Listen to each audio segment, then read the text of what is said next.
Hi, this is Laura Turner, and today I'm going to talk with you about how to write stage directions in a play. And what I want to talk to you about today is not only just the sort of standard format that I'm going to show you for today's sort of standard play format stage directions. I also want to tell you a little bit about what is acceptable and what is seen as a little unprofessional. And to do that, I am going to take some excerpts from Eugene ONeill, who was the greatest playwright of America in the early part of the 1900s. Eugene ONeill liked very much to write stage directions. Like, for example, on this page, Cregan, enraged again. "Ah, to hell with your ladies' airs. I'd rather have your insults." The stage directions state, he stops abruptly as Nora appears in the doorway at right, getting to his feet, sullenly. "Here's herself, I'll be going up to the wake." He passes Nora as she comes in and goes out right. Nora sits wearily in the first chair at the rear of the center table right. Seems like a lot of stuff to put in between the lines of a play, especially for standards today. ONeill has lots of these sort of sandwiched stage directions, like Nora says dully, Nora says sadly, annoyed, humbly, things that we don't normally write into plays today.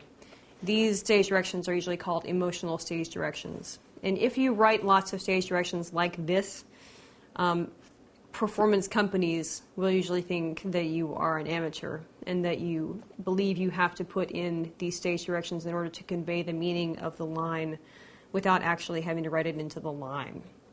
So I would eliminate, even though ONeill does it, and he does it because he's been dead for a very long time, even though ONeill does this, and he's a great playwright, I would never ever use so many sandwich emotional stage directions that he does. Instead, I would use, like, I have an example from one of my plays. I use very few stage directions. I would use stage directions only when they're absolutely necessary for the plot of the play to continue. Entrances and exits of characters, like on this page. Hate appears in the doorway, and there she is.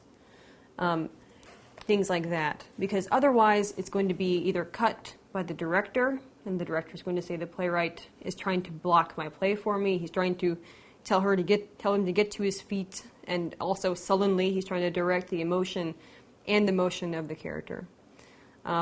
So just take to heart the realization that stage directions today should be very spare, just because directors have such a bigger part to play, and playwrights really need to just pare down the kind of weight that they're putting on their stage directions.